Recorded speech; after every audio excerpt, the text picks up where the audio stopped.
Vocês estão vendo aí a apresentação?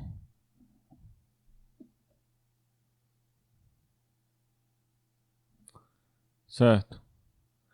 Eu vou fazer uma recapitulação de coisas que eu estava falando na aula passada. E hoje eu pretendo também explicar melhor o método da variação dos parâmetros e dos coeficientes a determinar. Eu mandei para vocês, né, essa imagem aqui que está resumindo a teoria de EDOs lineares de segunda ordem. Aqui você tem o algoritmo para resolver uma EDO dessa forma aqui.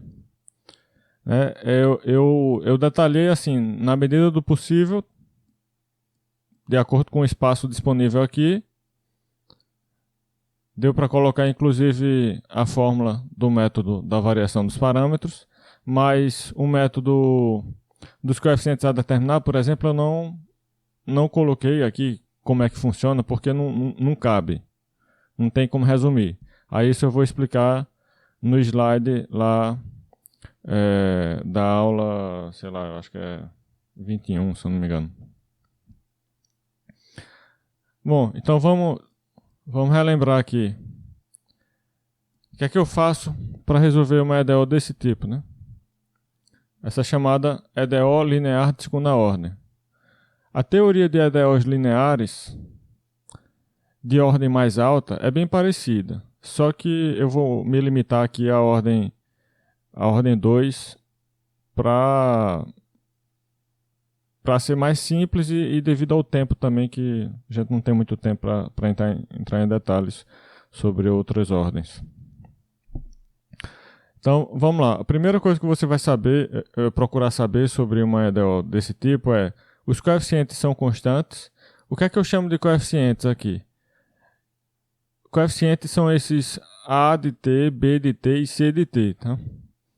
O G de t que está do outro lado não é coeficiente. Eu não chamo isso aqui de coeficiente. Então, coeficientes são constantes, ou seja, essas funções A de t, B de t e C de t são constantes. Se sim, então significa que a EDO é dessa forma aqui. Onde tem A de t, na verdade eu tenho uma constante A. Onde tem B de t, eu tenho uma constante B. Onde tem C de t, eu tenho uma constante C. Então, estou reescrevendo a EDO dessa forma para enfatizar que os coeficientes são constantes. Sendo constantes os coeficientes, eu posso agora formar a equação característica, que é uma equação polinomial, formada a partir da EDO. A equação polinomial de grau 2 vai ter os mesmos coeficientes da EDO aqui, ó, A, B, C. Você usa como coeficientes de uma equação quadrática. E procura saber como são as raízes dessa equação, né? Tem 3 possibilidades. Como eu falei na aula passada e estou relembrando aqui. As raízes podem ser reais distintas, real repetida, uma única raiz real, que a gente diz que ela está repetida, porque normalmente a gente tem duas. Se tem uma só, significa que tem uma, mas ela está repetida. Tem multiplicidade de 2. E posso ter também raízes complexas conjugadas, que são raízes dessa forma aqui. Lambda mais mi ou lambda menos mi. Você vai ter as duas, né? Sempre que você tem uma raiz complexa para um polinômio, o conjugado desse complexo é também uma raiz do polinômio. Em cada caso, você vai ter aqui fórmulas para funções y1 e y2, que vão formar o que a gente chama de conjunto fundamental de soluções, ou soluções fundamentais, da EDO homogênea. Essas y1 e y2 não são necessariamente soluções da EDO que foi dada, que é essa aqui. São soluções da EDO homogênea associada àquela que foi dada. O que é essa EDO homogênea? É você pegar esse G de t e colocar 0 no lugar dele. Aí você fica com a EDO homogênea. Né? Se a EDO original já era homogênea, aqui, ó. se a EDO original já era homogênea, ou seja, se aquele g de t já era zero, então eu posso dizer que y1 e y2 são soluções da EDO original que era homogênea, e além disso são soluções fundamentais. Isso significa o quê? Que elas formam uma base para o espaço solução. Eu comentei na aula passada isso, né? Que o conjunto de solução de uma EDO homogênea linear é um subespaço vetorial de um espaço lá de funções deriváveis. E esse espaço, a dimensão desse espaço é a ordem da EDO. Então, se eu estou aqui olhando para uma EDO de ordem 2, então... Alguém falou? Você parou de compartilhar a tela. Parei, foi? Por que eu parei? Foi. Não entendi. Acho que entrou alguém e o senhor foi aceitar. Eu não sei por quê. Eu acho que é porque eu apertei ESC e não Alt Tab. Pronto, obrigado. Voltou aí, né? Ok. Então, como a gente está vendo aqui uma EDO de ordem 2, né? Deixa eu dar o zoom. Então, a EDO homogênea associada a essa EDO aqui, o conjunto de solução dessa EDO homogênea é um espaço vetorial de dimensão 2. Então, ele tem uma base formada exatamente por duas funções. E essas duas funções são essas duas aqui, que dependendo do caso, você vai usar uma fórmula ou outra. Pronto, então depois que você encontra essa base para o espaço solução da EDO homogênea, aí se a EDO dada já era homogênea, então significa que você já achou uma base para o espaço solução da EDO dada. Se é uma base, se essas funções y1 e y2 formam uma base para o espaço solução da EDO dada, então significa que toda solução y vai ser uma combinação linear dessas duas funções, y1 e y2. Então, nesse caso, já está resolvida a EDO. Nesse fluxograma aqui que eu estou usando, elipses indicam ponto de partida ou ponto de chegada, o início ou o final. Os losangos indicam losangos, quadriláteros aí, paralelogramas, né? Mas eu acho que são losangos. Indicam uma decisão que você precisa fazer, né? Então, por exemplo, aqui, eu preciso decidir se o g de t é zero ou não, né? Preciso concluir se é zero ou não. Então, vai ter duas saídas, ou no caso aqui, vai ter três saídas para essa decisão. E os retângulos são coisas a fazer ou coisas a definir, né? No caso aqui, eu estou definindo y1 e y2 dessa forma, ou dessa forma, ou dessa forma. Bom, então, no caso em que os coeficientes são constantes, eu tenho aqui a solução fundamental para a EDO homogênea, e se a EDO dada já era homogênea, então essa é a solução da EDO dada. Agora vamos pensar em outras possibilidades aqui. Pronto, aqui. Se o g de t não era zero, ou seja, se a EDO dada não era homogênea. Então, se o g de t não é zero, ou seja, se a EDO dada não é uma EDO homogênea, aí eu vou observar agora de que forma ela é. Certo? Essa função daqui, ó, g de t. De que forma ela é? Eu vou avaliar se ela é uma soma de produtos de, no máximo, um fator de cada tipo, dentre os tipos polinomial, seno ou cosseno, ou exponencial. Isso eu vou explicar melhor daqui a pouco, quando eu for falar do método dos coeficientes a determinar.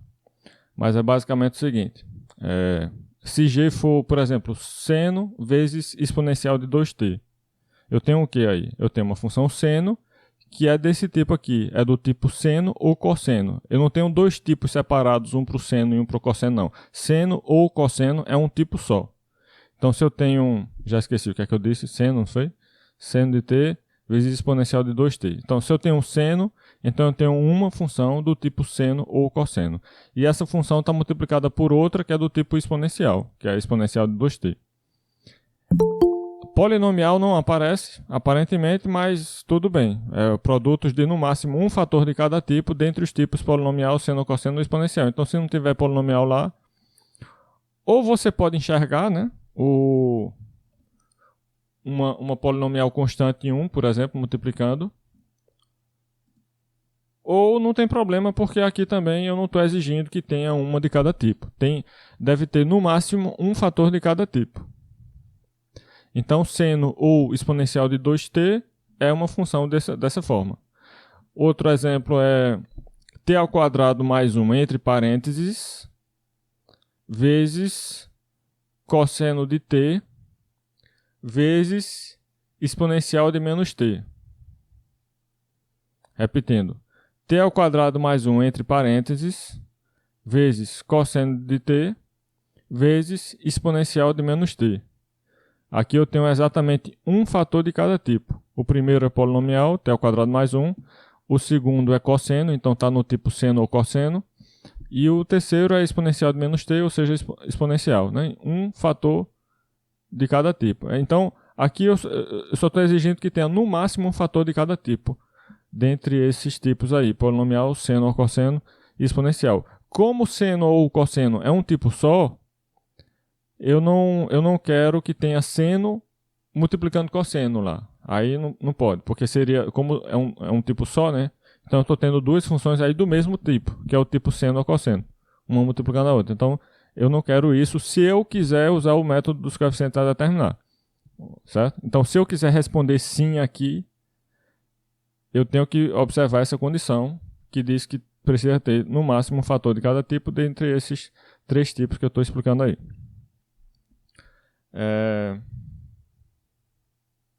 Sim, perceba também que aqui eu estou falando G de T é uma soma de produtos. Soma de produtos, e nesses produtos você precisa ter no máximo um fator de cada tipo. Então, assim, eu posso dar um outro exemplo agora mais complicado, que envolve não apenas multiplicação, mas também adição. Por exemplo, T ao quadrado mais cosseno. Por que T ao quadrado mais cosseno de T?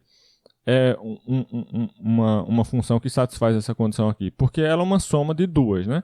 A primeira é... Eu falei t ao quadrado mais cosseno, não foi?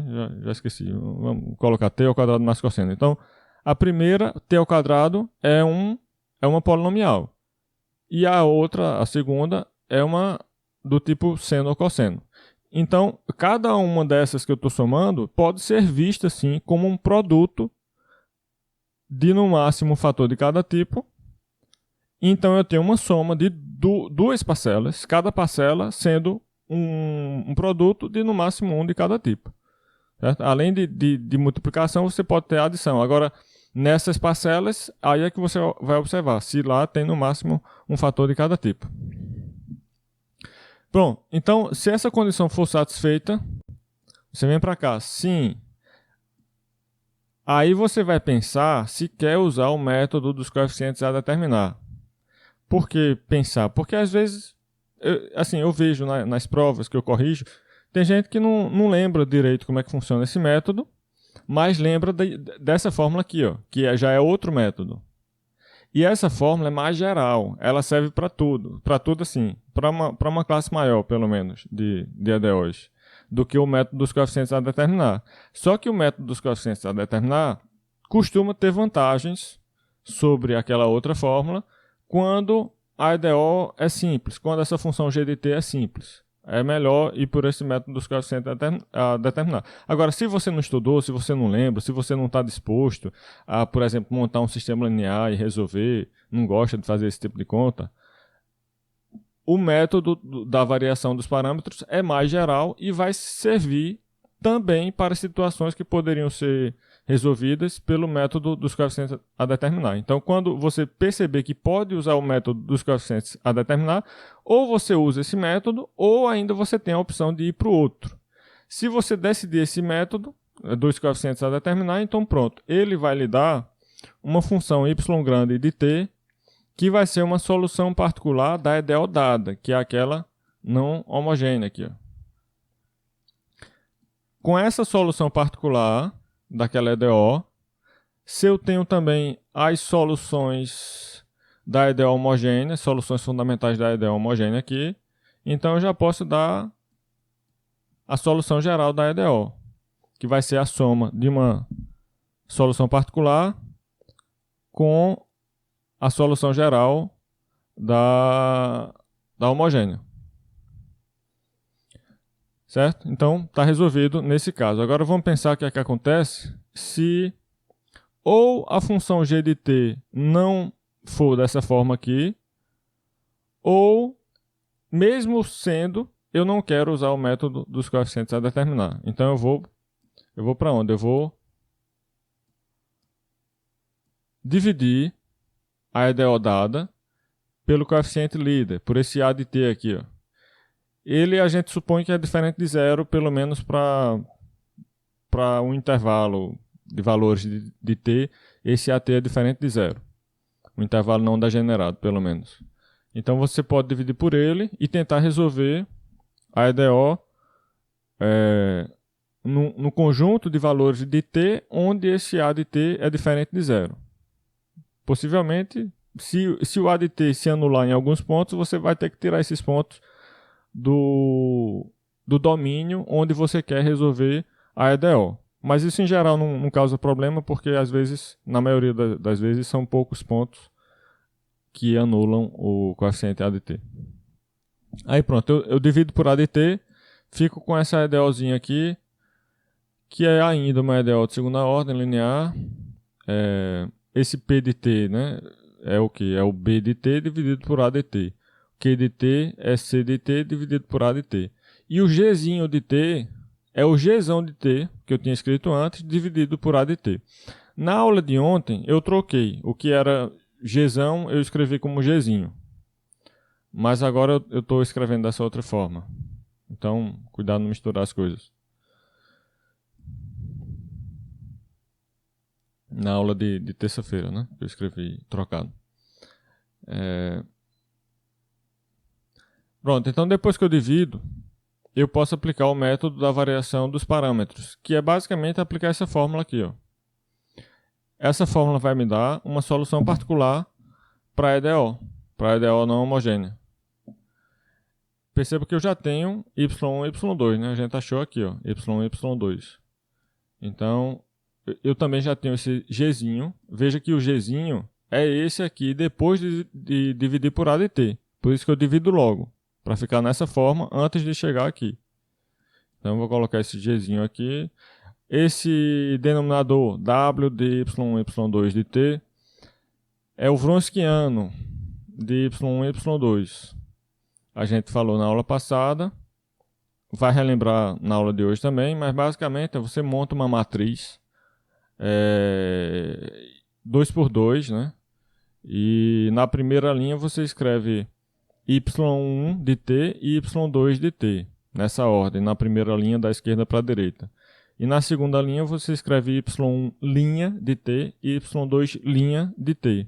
Ou seja, a primeira linha fica com essas funções y1 e y2 e a segunda linha fica com as derivadas dessas duas funções. Aí forma a matriz, calcula o determinante dessa matriz. Esse determinante é chamado Wronskiano dessas funções. E a gente viu, eu comentei brevemente na aula passada, que o Wronskiano nunca é zero, né? Quer dizer, para soluções de uma EDO, para soluções de uma EDO, não sei se uma EDO homogênea, eu acho que sim. O Wronskiano ou nunca é zero ou sempre é zero. Isso acontece quando o y1 e y2 são soluções da mesma EDO. Certo? Só que essas y1 e y2 que a gente obteve aqui, elas são funções linearmente independentes. Então o Wronskiano vai ser sempre diferente de zero. Se você pegasse uma y1 e uma y2 que são soluções da EDO homogênea, porém não são linearmente independentes, o Wronskiano daria zero. Aí você não poderia dividir, né, por ele. Não poderia usar essa fórmula aqui porque ele está no denominador. Lembre-se que em álgebra linear, quando a gente fala que dois vetores são linearmente independentes, isso é basicamente dizer que um não é múltiplo do outro, né? Se fossem três vetores, para dizer que eles são linearmente independentes, isso seria dizer que para cada um deles, esse não é uma combinação linear dos outros.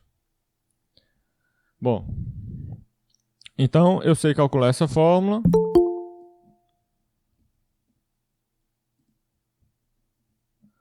E com essa fórmula eu obtenho uma solução particular da EDO não homogênea.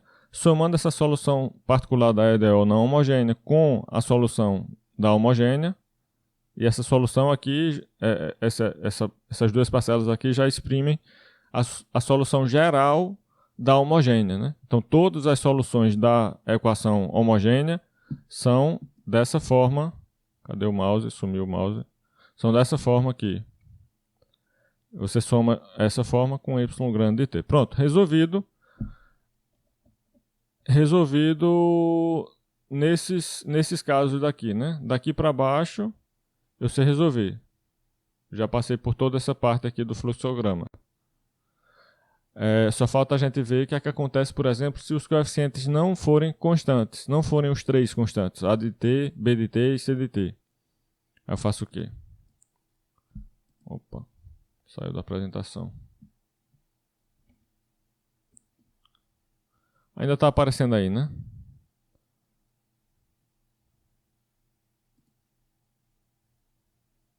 Acho que está.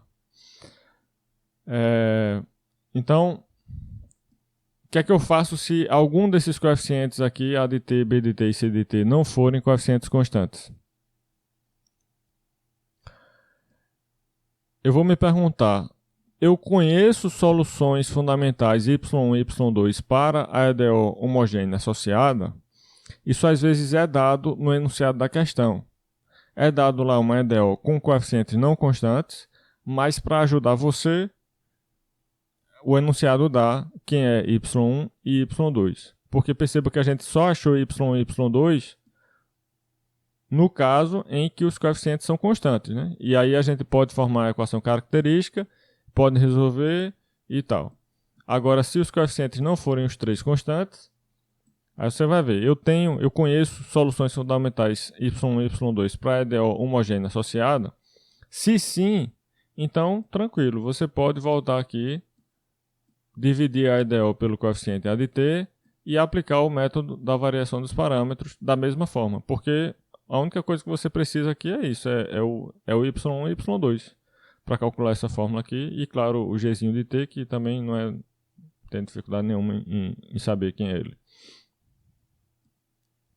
Pronto, agora, se você não tem, né, essas soluções fundamentais y1 e y2 para a EDO homogênea, se você não tem, aí você vai observar se o gzão de t é zero e os coeficientes da EDO, esse A de t, B de t e C de t, são polinomiais com B de t dividido por A de t e C de t dividido por A de t, funções analíticas em x0. O que é que significa isso? Funções analíticas em x0. Eu falei brevemente num slide que funções analíticas são funções que admitem uma representação como séries de potências. Perceba que já está aparecendo aí o assunto de séries de potências, né, misturado com EDOs. A gente viu algumas representações de algumas funções como séries de potências. Exponencial, seno, cosseno, algumas polinomiais também, racionais e tal. Sempre que você consegue escrever uma função, digamos f de x, como uma série de potências, e essa série de potências tem centro x0, e essa representação vale para todo x em algum intervalo não degenerado contendo x0. Não degenerado é o quê? Não vazio e não unitário, ou seja, que contém vários outros pontos além do x0. Pode ser aberto, fechado, tanto faz. Agora, precisa ter infinitos pontos além do x0. Então, esse é um intervalo não degenerado contendo x0. Se essa representação de f de x como uma série de potências em torno de x0 é válida para todo x nesse intervalo não degenerado que contém x0, eu digo que a função f é analítica em x0. Se isso for verdade, para B de t sobre A de t e C de t sobre A de t, e além disso, Gzão de t for zero, ou seja, a EDO homogênea, então eu posso resolver a EDO por séries de potências. E eu estou resumindo aqui como é que eu posso fazer isso. Agora, se alguma dessas condições aqui não for satisfeita, ou seja, se ou a EDO não for homogênea, ou essas funções aqui não forem analíticas em x0, então não tem o que fazer, pelo menos no nosso nível aqui, a EDO foge do escopo da disciplina. A gente não vai abordar esse tipo de problema. Não significa que não existam formas de resolver, mas aí já é avançado. Então vamos ver agora o que é que a gente faz quando a EDO é homogênea e essas funções aqui são analíticas em x0. Como é que eu sei que são analíticas, né? Você pode perguntar. A definição eu expliquei aqui, é que tem uma expansão em série de potência e tal, mas não tem uma forma mais prática não de saber que elas são analíticas. Tem um critério que é, se elas tiverem infinitas derivadas, elas vão ter uma expansão em séries de Taylor, né? Isso é um teorema também que está lá no slide de representação de funções como séries de potências.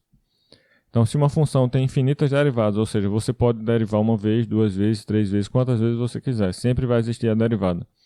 Então, ela admite uma expansão em série de Taylor, ou seja, é uma expansão em série de potências, que além disso, os coeficientes nessa expansão em série de potências são bem determinados, não são de qualquer jeito, são daquela forma derivada enésima da função, né? Avaliada em x0 dividido por n fatorial. Então, aí é um critério melhor de você avaliar se é analítico ou não, né? Basta ver se tem infinitas derivadas, se você pode derivar infinitamente aquela função. E como é que eu sei? Quais são as funções que podem ser derivadas infinitamente? Polinomiais, seno, cosseno, exponencial, racional, deixa eu ver. Racional vai ser analítica em todo ponto do domínio, né? Por exemplo, 1 sobre, entre parênteses, 1 menos x. Né? Ou seja, o inverso multiplicativo de 1 menos x. Isso eu posso escrever como uma série de potências, né? Que vai ser justamente uma série geométrica de razão x. Né? Somatório de x elevado a n, com n indo de 0 até infinito. Então vai resultar em 1 sobre, entre parênteses, 1 menos x. Portanto, essa função inverso de 1 menos x é uma função analítica em zero. Por que em zero? Porque eu estou pensando nela como sendo uma expansão em série de potência que tem centro zero. Por que tem centro zero? Essa série de potência somatório de x elevado a n com n variando os naturais a partir de zero. Porque eu estou somando potências de base x e não x menos 1. A base das potências que eu estou somando é x, que eu posso ver como x menos zero. Então, uma série de potências em geral tem essa forma aqui, né? Somatório de AN vezes x menos x0 elevado a n. O x0 que aparece aqui na base das potências que você está somando é chamado centro da série de potências. Então, se você está somando potências da forma x elevado a n, o centro é o zero. Bom, então vamos ver aqui. Eu vou explicar melhor em detalhes, mas vamos só dar uma olhada nesse passo a passo aqui que eu estou explicando sobre como resolver por série de potências uma EDO, né? Se as condições aqui em cima tiverem sido satisfeitas, você vem para cá. Precisa reescrever os coeficientes. Aqui eu vou ter que modificar. Eu já estou vendo uma coisa a ser modificada aqui, que é o x. Eu estou usando o x como variável, mas na EDO lá eu acho que é o t, né? Então eu vou modificar aqui para colocar t no lugar desse x. Colocar t menos t0, aqui t menos t0 e tal. Tá? Então, onde tiver x aqui nessa parte, pense t. Basicamente é você pegar essa série de potências aqui e colocar no lugar de y na EDO, né? Que eu tô supondo, ó, como eu estou supondo que gzão de t é zero, Então, aqui é isso igual a zero. Aí você pega essa expressão e coloca no lugar de y aqui.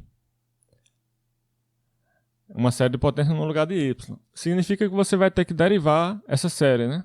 A derivada de y, então vai ficar a derivada da série. Aí a gente vai ver como é que deriva uma série. Quer dizer, a gente já viu isso, mas a gente vai relembrar como é que deriva a série. Derivada duas vezes de y, então deriva a série duas vezes. E tenta juntar a expressão que você obtém aqui numa única série. Do outro lado é zero. Estou supondo que esse g de t é zero. Agora aqui vai ficar a de t, que é uma polinomial, multiplicando uma série. B de t, que é uma polinomial, multiplicando uma série. E C de t, que é uma polinomial, multiplicando uma série.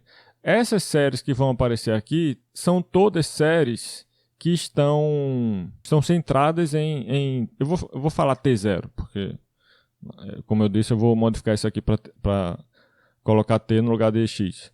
Então, são séries centradas em T0, ou seja, envolvem somas de potências de base T menos T0.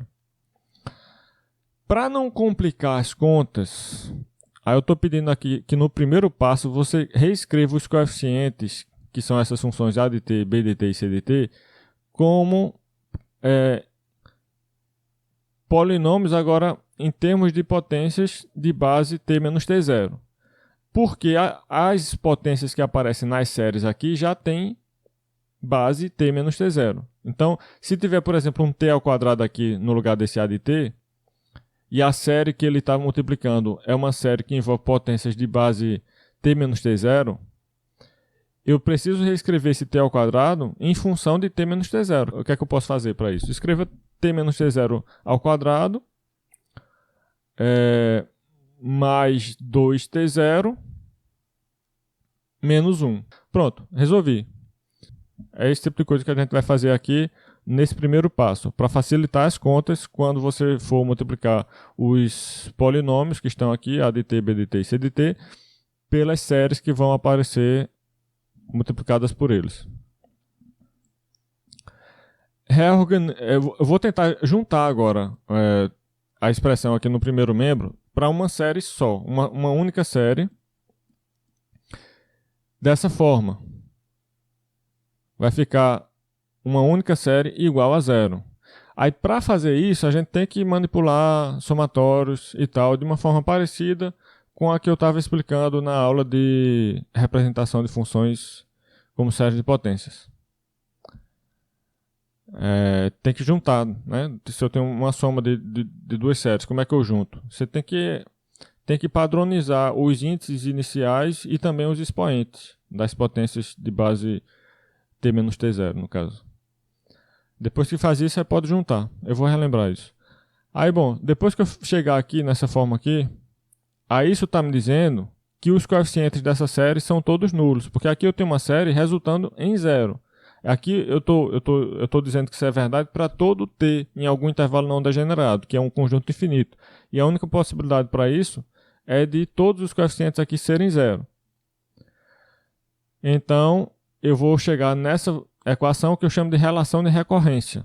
Ela vai ser uma equação relacionando a n mais 2 com a n mais 1 e a n, onde a n é a sequência dos coeficientes da série que eu estou usando para representar a função y, que é uma solução daquela EDO. Com essa relação de recorrência aqui, você consegue, para cada valor de A0 e A1, determinar os valores de A2, A3, A4, A5 e etc. Certo? Se você sabe qual é o valor de A0 e A1, você consegue determinar os outros coeficientes. É como se fosse assim, vou dar um exemplo de relação de recorrência. AN mais 2 igual a AN mais 1 menos AN. Ou seja, esse coeficiente AN mais 2 é a diferença dos outros. É esse AN mais 1 menos AN, por exemplo. Então, suponha que você saiba A0 e A1. Se você sabe A0 e A1, basta fazer A1 menos A0, você tem A2. Aí agora você sabe A1 e A2. Basta fazer A2 menos A1, você tem A3. Aí agora você tem... e por aí vai. Aí você vai descobrindo todos os coeficientes em função de A0 e A1. Então, você, a partir dessa relação de recorrência, vai colocar os coeficientes em termos de A0 e A1 e vai, em seguida, chamar de Bn a solução dessa relação de recorrência que satisfaz esses valores de A0 e A1 e vai chamar de Cn a solução da relação de recorrência que satisfaz esses outros valores de A0 e A1. Com esses coeficientes agora Bn e Cn, você forma séries de potências que você vai chamar de y1 e y2. Pronto. Essas funções representadas por essas duas séries de potências vão ser as soluções fundamentais da EDO. Nesse caso, né? Nesse caso aqui. Agora eu vou explicar isso com calma. Eu acho que na próxima terça-feira a gente vai falar disso aqui em detalhes. Pronto, então vamos ver agora. Eu já expliquei isso, né? Como é que achar y1 e y2, no caso aqui os coeficientes são constantes. Vamos ver agora o método dos coeficientes a determinar, aí eu vou explicar isso e isso para chegar aqui.